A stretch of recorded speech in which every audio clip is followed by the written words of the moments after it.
My name is Clara Whitfield, and I'm 35 years old. 2 weeks ago, my husband looked me in the eye, set his fork down like he was closing a negotiation, and said, "My parents think you're a burden." He didn't raise his voice. He didn't flinch. He just watched me across our kitchen table, waiting for me to crack. I didn't. Good to know, I said. That was it. No screaming, no thrown plates, just 3 words that tasted like metal in my mouth. Ethan and I had been married for 6 years. We met in our late 20s at a mutual friend's birthday party. He was the charming pharmaceutical sales rep with the tailored shirt and easy laugh. I was the high school history teacher who smelled faintly of dry erase markers and coffee. We dated for 2 years, got married, bought a house in the suburbs. No kids yet, but we talked about it, or at least we used to. Ethan traveled a lot for work. Regional conferences, hospital dinners, territory development. He made more money than I did. His bonuses alone sometimes equaled half my yearly salary. I never resented that. I liked my job. I liked my students. I liked that my life had a rhythm. Grading, lesson plans, after-school club meetings. It wasn't glamorous, but it was solid. Ethan's parents, Leonard and Diane, came from a different world. Leonard ran a commercial real estate company. Diane was a retired corporate attorney. They had money, opinions, and a talent for making compliments sound like corrections. From the beginning, I could feel their disappointment humming under their polite smiles. "A teacher," Diane had said the first time Ethan brought me to Sunday dinner. "That's noble." Noble, like a consolation prize. Leonard always asked pointed questions about Ethan's trajectory, future promotions, investment opportunities, whether he'd ever considered starting his own firm. When he turned to me, the questions were softer, but carried the same weight. "Does the district pay enough for you two to save? Have you thought about going into administration? They make more, you know." No one ever said, outright, that their son could have done better. They didn't need to. For the first few years, Ethan was my buffer. He'd squeeze my knee under the table, change the subject, tease his mom until she laughed and backed off. But about 4 months ago, something shifted. It started as little comments. "Don't you want more than this, Clara?" he asked one night as I graded essays at the kitchen table. "More than what?" I said, pen hovering over a student's paragraph about the Cold War. "This, the same salary forever, the same routine. We could have a better life if you thought about other options." I tried to laugh it off. "I like my life." "Yeah, but you could like it more." He started criticizing the house, our savings, my reluctance to pick up extra certifications that might bump my pay by a few $100s a year. I tried to talk to him. "What's really going on? Is this about money, or is something else bothering you?" He'd shrug it off. "I'm just stressed about work. Don't make it a big deal." I wanted to believe him. I did, for a while. Then came the Wednesday night argument. I forgot to pick up his dry cleaning. That's it. 1 bag of shirts. By the time we hit the second round of leftover pasta, it had turned into a character assassination. "You're so unreliable," he said, standing at the sink, stacking plates a little too hard. "You don't take our life seriously." "It's dry cleaning, Ethan. I'll get it in the morning." "It's not about the shirts. It's about everything. You don't push yourself. You don't push us. You're just content." He said the word like it tasted bad. And that makes me what exactly? He exhaled sharply, like he'd been holding something in for months. "My parents think you're a burden on me," he said. "And honestly, Clara, I'm starting to agree with them." The kitchen went very quiet. The dishwasher hummed. A car passed outside. I felt something in my chest go still, like a heart dropping into cold water. "Good to know," I said. "That's it?" His eyes narrowed. "That's all you have to say?" "What do you want me to say, Ethan? You just told me you think I'm a burden. There's not really a script for that." "Maybe defend yourself. Maybe try to prove them wrong." "Why would I need to prove anything?" I asked, and my voice surprised even me. Calm, almost detached. "I work. I contribute. I'm a good wife. If you and your parents don't see that, that's not my problem to fix." He stared at me like I'd given the wrong answer on a test he'd designed. "You're so passive," he said finally. "That's the whole problem." That night, I slept in the guest room. The next morning, Ethan acted like nothing had happened. He kissed the top of my head on his way out, grabbed his travel mug, and said, "I'll be home late. Dinner with a client." I didn't bring it up either, but something had shifted in me. Once someone calls you a burden, you can't unhear it. It sits in the room with you, between the coffee mugs and the unpaid bills, watching. That Friday was a professional development day at school. No students, just meetings. We got out early. I came home around 3, kicked off my shoes, and went into the small room we called my office. Really just a desk, a bookshelf, and a plant I'd somehow managed not to kill yet. I was answering emails when I heard the front door open. "Ethan," I called. He didn't answer, but I heard his voice in the kitchen a moment later, low and casual. He didn't know I was home. "Hey, Mom," he said. "Yeah, I talked to her." I froze, my fingers hovering over the keyboard. "I told her what you and Dad said," he continued, "that she's a burden. She just accepted it, didn't even fight back. I think she knows she's not pulling her weight, but she's too comfortable to change anything." The words hit me like ice water down my spine. I stood up and moved closer to the doorway, out of sight. "I know," he said. "I'm tired of it too." "Sunday dinner?" "Yeah, we'll be there. I think it's time we all had a frank conversation about the future." A frank conversation about the future. I stood there, staring at the wall, listening to my own heartbeat pounding in my ears. He wasn't just venting to his parents. He was building a case, laying a foundation, getting the jury on his side before I even knew there was a trial. When he hung up, I went back into my office and closed the door quietly. For a few minutes, I just stood at the window watching our street. Kids on scooters, a dog walker, the mail truck, normal life. My life was about to stop being normal. I didn't confront him, not then. Instead, I did something I'd never done before. I picked up my phone and called Leonard. He answered on the second ring, his voice crisp and surprised. "Clara, this is unexpected." "Hi, Leonard," I said. "Do you have a few minutes?" "Of course. Is everything all right?" "I'm not sure," I said. "Ethan mentioned that you and Diane have concerns about me, about whether I'm the right partner for him. I wanted to hear that directly from you, instead of through him." There was a pause long enough for me to count 3 full breaths. "I think that's a conversation we should have in person," he said carefully. "Why don't we talk at dinner on Sunday?" "That's fine," I replied, "but I need to know one thing now." "All right. Do you think I'm a burden on your son?" Silence again, longer this time. When he finally spoke, his voice had shifted into that measured, businesslike tone he used when discussing market trends. "I think you're a good person, Clara," he said, "but I also think Ethan is a man with potential. He's ambitious. He could go much further in his career. He was raised with a certain lifestyle, certain expectations. Teaching is admirable, but it's limiting. Financially, in terms of what you can build."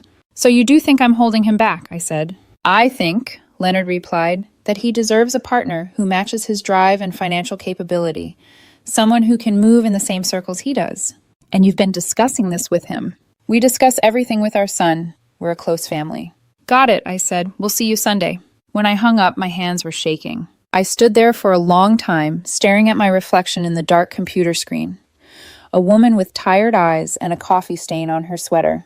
A woman who paid her share of the mortgage, contributed to the retirement accounts, packed lunches, graded papers at midnight, and still somehow ended up labeled as dead weight.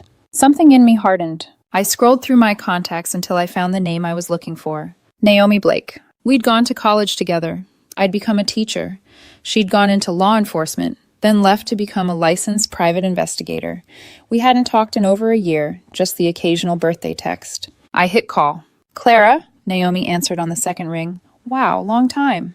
"Hey," I said, surprised at how steady my voice sounded. "Do you still take cases that involve spouses?" She was quiet for a beat. "If you're asking what I think you're asking, yeah. What's going on?" "My husband's been traveling a lot for work," I said. "He's suddenly very concerned about my ambition level, and he just told me his parents think I'm a burden. I overheard him on the phone planning a big talk at Sunday dinner about our future. I don't have proof of anything, but my gut." I swallowed. My gut is loud right now. Naomi exhaled. "All right, give me details. Full name, company, where he's been in the last few months. I'll see what I can find. Travel records, hotel stays, anything unusual." I told her everything. When I finished, she said, "I'll send you whatever I get by tomorrow night."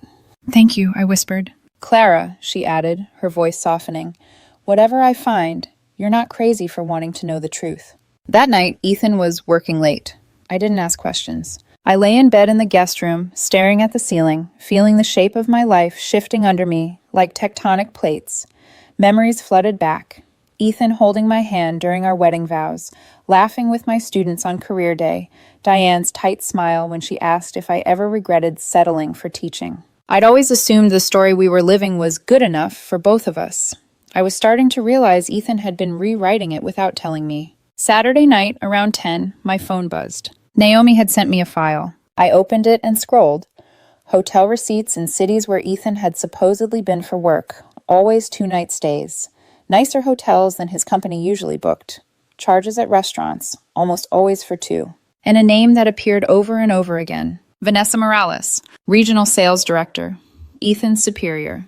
And according to a note Naomi had included at the bottom of the report, his ex-girlfriend from before he met me. Married, 2 kids. I sat there, the blue light from my phone turning the room eerie and cold, while my brain tried to make the pieces fit. The timing lined up almost perfectly. About 4 months of hotel stays and dinners. 4 months of Ethan's growing contempt. 4 months of me slowly turning into the burden he needed me to be so he could justify whatever story he was telling himself. I didn't sleep much that night. By Sunday afternoon, I was calm. Too calm. Ethan knocked on the guest room door as I was finishing my makeup. "You ready?" he asked. I looked at him in the mirror. The man I'd promised to love, who'd spent months rehearsing a version of our marriage where I was dead weight and he was the martyr. "Yeah," I said, "let's go to dinner." If he noticed the way my voice had changed, he didn't say anything. We got in the car. He drove. I watched our quiet neighborhood roll by, the same one I'd driven through 1,000 times, except now everything looked slightly off, like the saturation had been turned down. He cleared his throat. "My parents just want what's best for us," he said. "Let's try to keep an open mind tonight." "Oh," I said softly. "I'm very open, Ethan." I rested my hand on the door handle, feeling the leather under my fingers, and thought, "You wanted a frank conversation about the future. You're going to get one. Just not the way you planned." Leonard and Diane lived in a neighborhood where every lawn looked like it had a personal stylist. The kind of place where hedges were trimmed into perfect shapes and driveways were pressure washed within an inch of their lives. As we pulled up, their stone front house glowed warmly in the early evening light, something between a welcome and a warning. Ethan put the car in park and sat there for a second, hands on the wheel. "Can we just not be defensive tonight?" he said. I looked at him. "Are you expecting me to be on trial?" He forced a laugh. "No, my parents care about us. They want to help us think long term." "You mean like a frank conversation about the future?" I asked. His eyes flicked toward me, just for a moment. "You overheard that?" "You were in the kitchen," I said. "Our house isn't that big." He swallowed, then leaned over and kissed my cheek. It felt like a reflex, not affection. "Let's just get through dinner." We walked up the front steps together, the way we always had, but I felt like I was walking into a courtroom where everyone already had a copy of a file about me that I'd never seen. Diane opened the door before we could knock. "Sweetheart," she said, kissing Ethan's cheek. "Hi, Clara." Her eyes skimmed over my dress. Simple, navy, comfortable. The corner of her mouth tightened for half a second before the smile snapped back in place. Inside, the house smelled like roasted garlic and something expensive. The dining table was set for 8. Ethan's older sister, Morgan, was already there with her husband, Tyler. They stood when we walked in. "Hey," Morgan said, hugging Ethan. Then she turned to me, softer. "Hi, Clara. You look nice." "Thanks," I said. I believed her. Morgan was one of the few people in that family who seemed more human than performance. "Drinks?" Diane asked, already moving toward the bar cart. "Just water for me," I said. "Red," Ethan said. "Something full-bodied." "Of course." We made small talk in the living room. Leonard asked about my classes, not really listening to the answer. Diane asked Ethan about his latest numbers, actually listening to that answer. I watched Ethan glide through the conversation. Charming, articulate, the golden son. If you didn't know him, if you didn't know about the hotel receipts and Vanessa Morales, you'd think he was perfect. Dinner started out normal.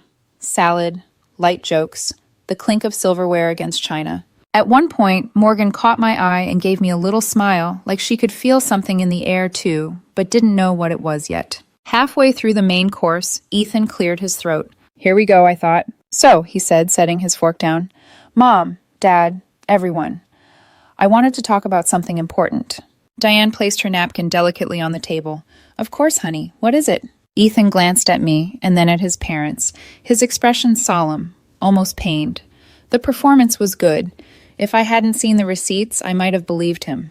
"Claire and I have been having some conversations about our future," he said, "about what we both want and whether we're aligned." I took a sip of water and looked at my plate. He continued, "I think everyone knows things have been tense lately. We're in different places. I'm trying to build something, financially, professionally. I want more. And Clara..." He hesitated, as if searching for the most sympathetic wording. Seems content where she is, he finished. Which is fine, but it doesn't match what I need from a partner. I feel like I'm carrying most of the weight. The room went quiet. Morgan's fork paused midair. Tyler shifted in his chair. Diane looked genuinely concerned, but not about me. I just think, Ethan went on, that we have to be honest about whether this marriage is working, for either of us. Leonard set his fork down very carefully. Ethan, he said, voice low, maybe this isn't the right time. No, Dad, Ethan replied quickly. I think it is. We're family. You've seen what's going on. You've heard some of it. You know I've been struggling. I want your input. He looked around the table, inviting judgment. I stayed silent. I could feel every eye on me, waiting for my explosion, my meltdown, the dramatic scene that would prove Ethan's case. I took another sip of water. So, Ethan said, turning back to me like a director cueing an actress, maybe we should talk about whether this marriage is still viable. Are you asking for a divorce? I asked, my voice even. He hesitated just enough to show he hadn't planned this line thoroughly. I'm saying, he replied, that we should consider it. Realistically, you're not driven the way I am. You don't care about building wealth. You're okay with just coasting. He spread his hands as if presenting evidence. And you've been discussing this with your parents, I said. For how long? That's not fair, Ethan said quickly. It seems fair to me, I replied. You just announced to your whole family that you might want to divorce me because I'm not ambitious enough, and this is the first I'm hearing about it in this level of detail. Diane spoke up then, voice soft and syrupy. Clara, sweetheart, this isn't about attacking you. We all care about you. We just want what's best for Ethan. And for you, of course. I turned to her. You called me a burden. Her eyes widened. I never... You did, I said. You might not have said it to my face, but you said it to your son, and he brought it home. Her mouth opened and closed. I think, Leonard cut in, his voice suddenly sharper than I'd ever heard it, we need to pause for a moment. He pushed his chair back and stood up. The whole table went silent. Even the sound from the kitchen, the faint clatter of dishes, seemed to disappear. Leonard didn't look at me. He looked at Ethan. Son, he said, I need to ask you something, and I need you to answer honestly. Ethan blinked. Okay. Who is Vanessa Morales? The name hit the table like a dropped glass. The color drained from Ethan's face so fast it was almost fascinating. Who? He stammered. Vanessa Morales, Leonard repeated calmly. Regional sales director at your company. Your ex-girlfriend. Married. 2 children. You've been spending quite a bit of time with her recently. Business dinners, hotel stays, nicer properties than your company typically approves for standard travel. Ring any bells? Diane's head snapped toward her husband. Leonard, what on earth? I'm talking to our son, he said without looking at her. Ethan? It's not... Ethan's lips moved, searching for a sentence and finding none. Dad, it's not what you think. Then what is it? Leonard asked. Because from where I'm standing, it looks like you've been having an affair with your married ex-girlfriend while telling us that your wife is dead weight holding you back. The room detonated. Diane started talking over him, demanding details. Morgan whispered, "Oh my God," under her breath. Tyler stared at his plate like it might offer an escape route. I just sat very still. How did you... Ethan choked off the question halfway. Leonard finally looked at me. Clara called me on Friday, he said. Told me you'd said we thought she was a burden. She wanted to hear it from me directly. When I hung up, I started thinking about some things that didn't add up. Your trips getting longer, the hotel names on the company statements, the way you talked about Clara like she was some anchor weighing you down. His eyes returned to Ethan. So I made some calls, Leonard continued. I still have friends in accounting at your company. I asked a few questions. Expenses are very revealing, you know. Ethan swallowed. His hand shook slightly as he reached for his wine glass, then pulled it back. It was work, he said weakly. We were traveling for work. Work, Leonard repeated. Is that what you call 2-night stays at luxury hotels when the rest of your team is at the Marriott? Or the dinners charged for 2 at restaurants that don't even have private rooms for clients? Or the fact that your calendar mysteriously clears whenever Vanessa happens to be in the same city? Diane was staring at Ethan now, horrified.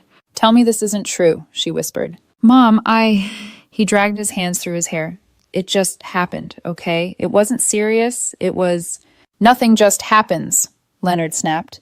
You made choices. You chose to carry on with a married woman while lying to your wife. You chose to come into my house tonight and try to paint Clara as the problem, to make us all believe that she was holding you back so you could feel justified in whatever you were planning to do next. Ethan's eyes flashed with something: anger, shame, panic. Dad, you're blowing this out of proportion, he said.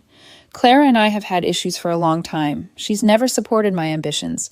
She doesn't want more. Vanessa understands that world. She makes me feel like a big man, Leonard cut in, like the victim in your own story. Tears stung my eyes, but I blinked them back.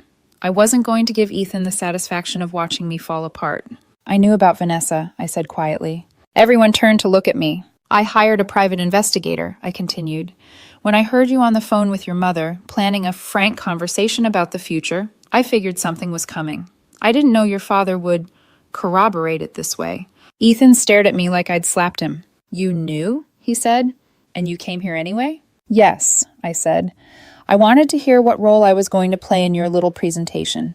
The lazy wife, the burden, the one holding you back from your exciting life with your morally flexible ex. That's not, his voice cracked. This isn't fair. Fair? Leonard said sharply. Fair would have been ending your marriage before you climbed into bed with someone else. Fair would have been telling us the whole truth when you came crying to us about how hard your life is with your unambitious wife. Diane shook her head slowly, like she was trying to wake herself from a bad dream. I can't believe this, she whispered. Ethan, how could you? I told you, Ethan said desperately. Things weren't working. Clara doesn't want more. I wanted honesty, I said. Apparently that was too much more for you. Leonard looked at me again, and for the first time since I'd known him, I saw something like shame in his eyes. Clara, he said, I told you on the phone that I thought you were a good person, but not the right match for our son's ambition. I've been thinking, sitting here tonight, that maybe the problem isn't your lack of ambition. He turned back to Ethan. Maybe the problem is your lack of character. Leonard, Diane said sharply, but he held up a hand. No, he said. Our son just tried to publicly humiliate his wife at our table. Tried to make us all accomplices in his justification for leaving her.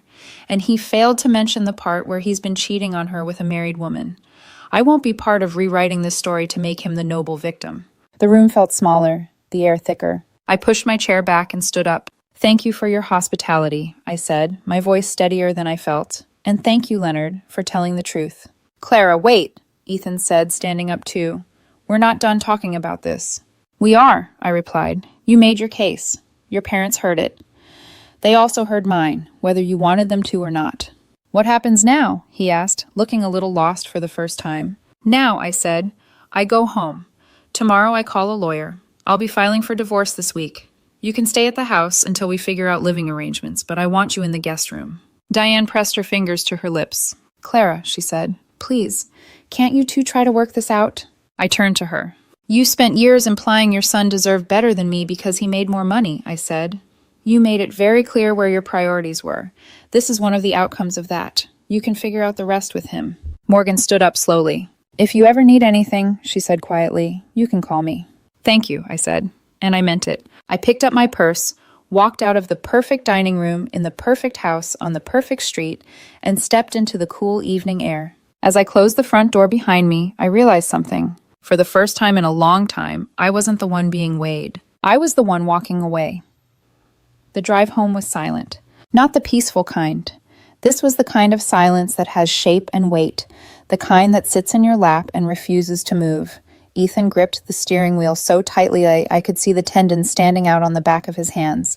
Every streetlight that passed flickered across his face, carving him into sharper and sharper pieces.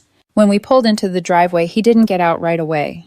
He just sat there, breathing too fast, like he was still trying to assemble a version of the night that made sense to him. Clara, he finally said, we need to talk. There's nothing left to talk about, I replied, opening my door. He followed me inside. The house felt unfamiliar, like the furniture had shifted in the 2 hours we'd been gone. I headed straight toward the bedroom. Clara, stop, Ethan said, reaching for my arm. I stepped back. Don't. He dropped his hand. I made a mistake, he said. Okay? It was a mistake. It didn't mean anything.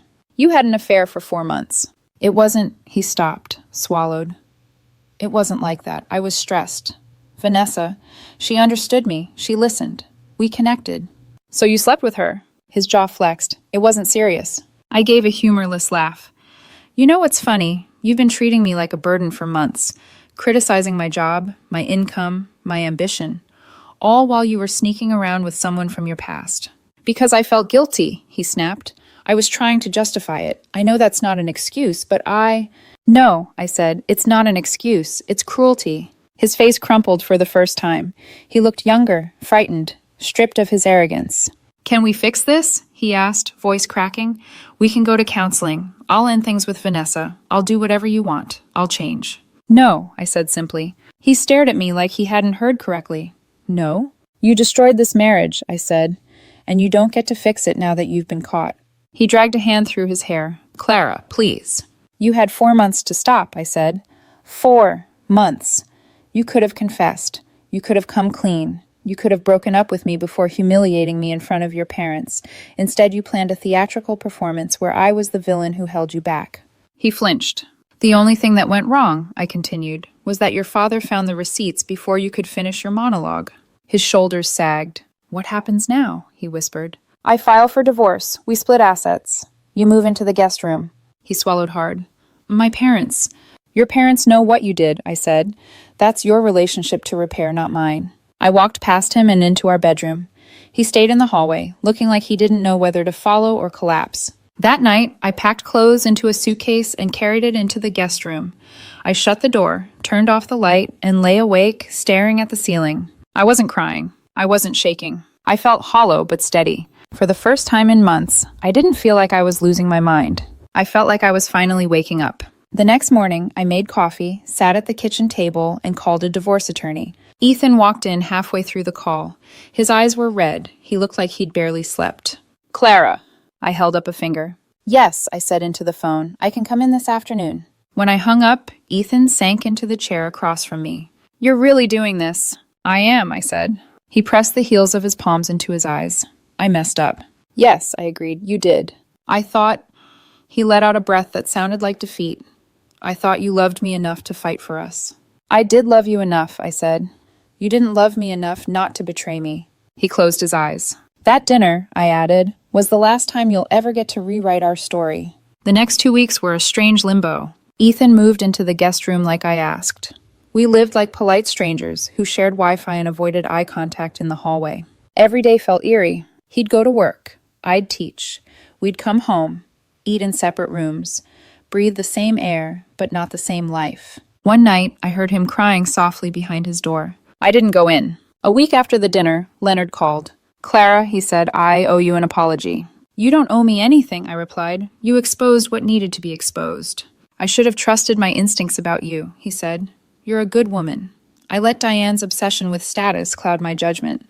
I let Ethan's complaints paint a picture of you that wasn't true. I didn't know what to say. I also wanted you to know, he continued, that Ethan has been terminated from his job. I sat up straighter. Fired? Yes. The situation with Vanessa came to light. HR had been watching her for a while. Apparently she'd had similar relationships with other men on the team. Once your husband's involvement became clear, they let them both go. I closed my eyes. Some part of me, the part that had cried silently months earlier when Ethan mocked my salary, felt a cold, grim sense of symmetry. I'm sorry, Leonard said. I wish things had been different. So do I said. But thank you for telling the truth that night. I won't forget it, he replied. 2 weeks into the separation, Diane called. I didn't answer. She sent a text. Can we meet? I'd like to apologize. I stared at it for a long time before replying. Maybe another time. I meant maybe. I didn't know yet. The divorce moved fast. No kids. No complicated assets. Both of us wanted it over quickly. Ethan, because he was drowning in shame. Me, because I didn't want to linger in the rubble. The house sold 2 months after we filed. Ethan moved in with his parents temporarily. I moved into an apartment closer to school.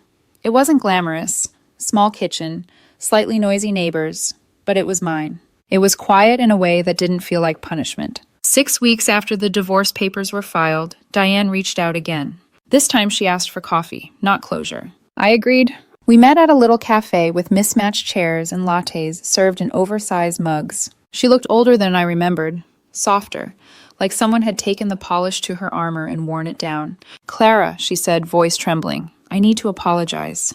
Okay, I said gently. For years, she began, I made you feel less than. I implied you weren't good enough for Ethan. I encouraged him to want more money, more status, more everything. I pushed that narrative because it's what I was taught. It's what my own mother pushed onto me. She swallowed hard. And I created the environment where Ethan believed he was entitled to judge your worth by your salary. It was strange, hearing the truth spoken so plainly. I didn't know about Vanessa, she said. If I had, I would have told him to either fix his marriage or leave it honestly. But I didn't know, because I was too busy feeding the story he was telling. I nodded. That sounds difficult to face. It is, she whispered. We're in family therapy now, trying to understand how we raised a son who chose image over integrity. I sipped my latte. I don't hate you, I said finally, but I needed distance. I understand, she replied, and I'm sorry, truly. We sat there for a moment, two women connected by grief rather than family. She left alone. I walked out into the afternoon sun and felt something uncoil in my chest. Not forgiveness, not pity. Just release. Ethan tried a few more times to contact me after that. A text here, a voicemail there. One night, he knocked on my apartment door. I just want to talk, he said. I opened the door enough to look at him. His face was thinner, his eyes were tired. I'm in therapy, he said, voice unsteady. I'm trying to understand why I did what I did, why I sabotaged us. And? I asked. I felt small, he whispered, at work, at home, everywhere. Vanessa made me feel important. And instead of working on myself, I chased the feeling. I nodded. Do you hate me? He asked. No, I said honestly, but I see you clearly now. He let out a shaky breath. Are you seeing someone? He asked quietly. That's not your business anymore. He nodded. I guess not. I hope you figure yourself out, I said. Truly. Clara, he said softly, you deserve better. Yes, I said simply. I did. He stepped back. Goodbye. Goodbye, Ethan. I closed the door gently, and this time I felt the finality settle into my bones. 8 months after the dinner that blew my life open, the divorce was finalized. I settled into my little apartment with my books and my plants and my quiet mornings. I coached the debate team.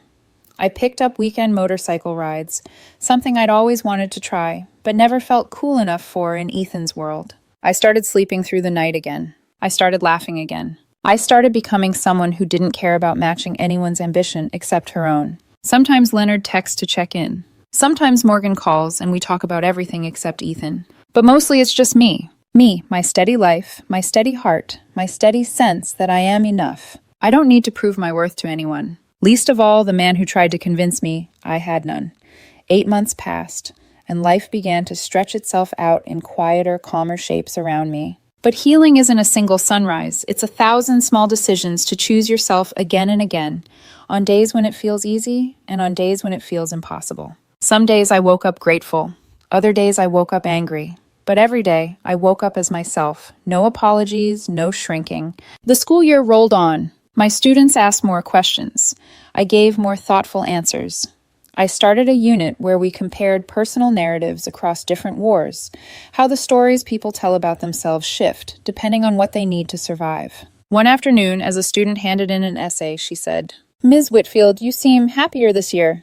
I smiled. Maybe I am. It felt like the truth. On Saturdays, I rode my motorcycle. The first time I pulled onto the open road with the wind pressing against my jacket, I realized something surprising. I wasn't trying to outrun anything. I was learning how to move forward. I'd take long drives out of the city, past quiet fields, through small towns with diners that smelled like syrup and coffee.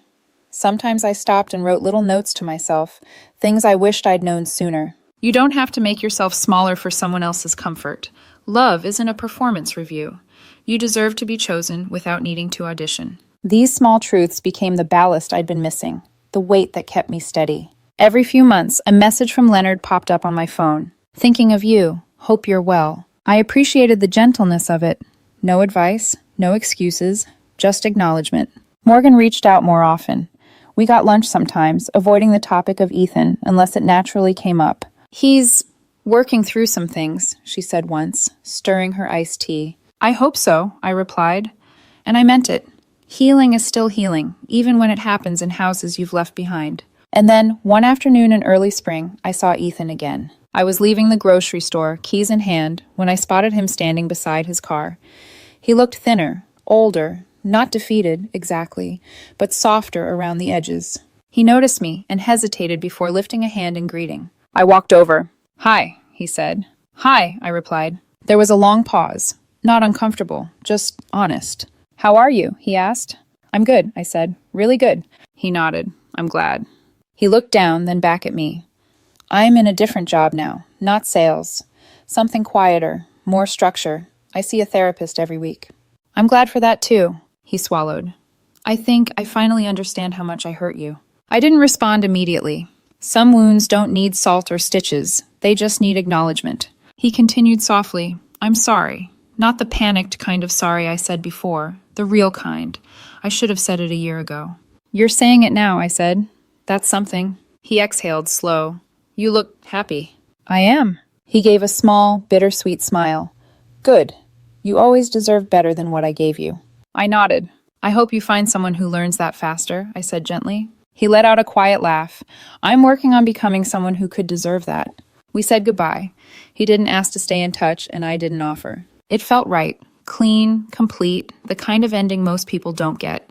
That night, I sat on my apartment balcony with a cup of tea, listening to the low hum of the city and the soft clatter of dishes from a neighbor's window. The air smelled like rain and pavement and new beginnings. I thought about everything I'd walked through, the accusations, the affair, the humiliation, the lawyers, the quiet mornings that felt like punishment until they didn't. I thought about the moment at Leonard and Diane's dinner table when everything cracked open and I finally saw the truth laid bare. And I thought about the woman I had become because of it. Not a burden, not dead weight, not someone to apologize for. Just Clara, a woman who fought for herself without raising her voice. A woman who stopped performing for a family that measured worth in dollar signs. A woman who learned that walking away isn't failure, it's liberation. I leaned back in my chair, closed my eyes, and let the warm night air settle around me. Someday I'll love again. Someday I'll let someone in. But it will be on my terms. With someone who meets me where I stand, not someone who demands I climb into a life shaped by their insecurities. For now, it's enough to breathe, enough to rebuild, enough to know that my story didn't end at that dinner table. It began there,